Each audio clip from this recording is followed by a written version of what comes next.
staro glasbilo, ki je staro 2500 let. Je pa predvsem to, da danes je dan miru, s katerim z Lilijo pokažemo, da vojaki namesto orožja naj nosijo glasbila. Čeprav to je zvončilo, ne glasbilo. Zvočilo se reče. Zvočilo. Zvočilo se reče, aha. In zakaj se reče zvočilo, ker je... Zato, ker to je toliko let staro, da še glasbil ni bilo, ampak so samo zvočila. To je samo zvok, reče se mu monokord, dela samo na mono, 27 strun ima, predvsem je v času inkvizicije bilo to prepovedano, ker pravijo, da je to božja glasba. Ker s tem lahko tudi zdravimo, ker dela na valovanje, drugače pa to ena frekvenca višji, kot jo ima zemlja.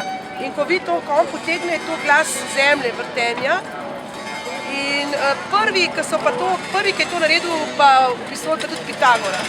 On je prvi, ki je naredil 5 planetov v začetku. Razumem.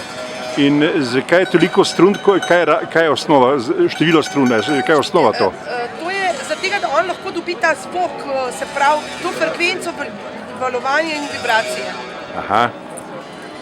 In kdaj pa je razbilo sploh iz Salz, katerega časa? To je 2500 let staro glasbilo, ampak bilo je mečkrat drugačno, mečkrat manj strun je bilo, drugače pa v času Rimljanov, tako kot mi to danes predstavljava, so ta glasbila visela na drevesih in je veter sam, pa take pajčolani so bili, so to igrali potem.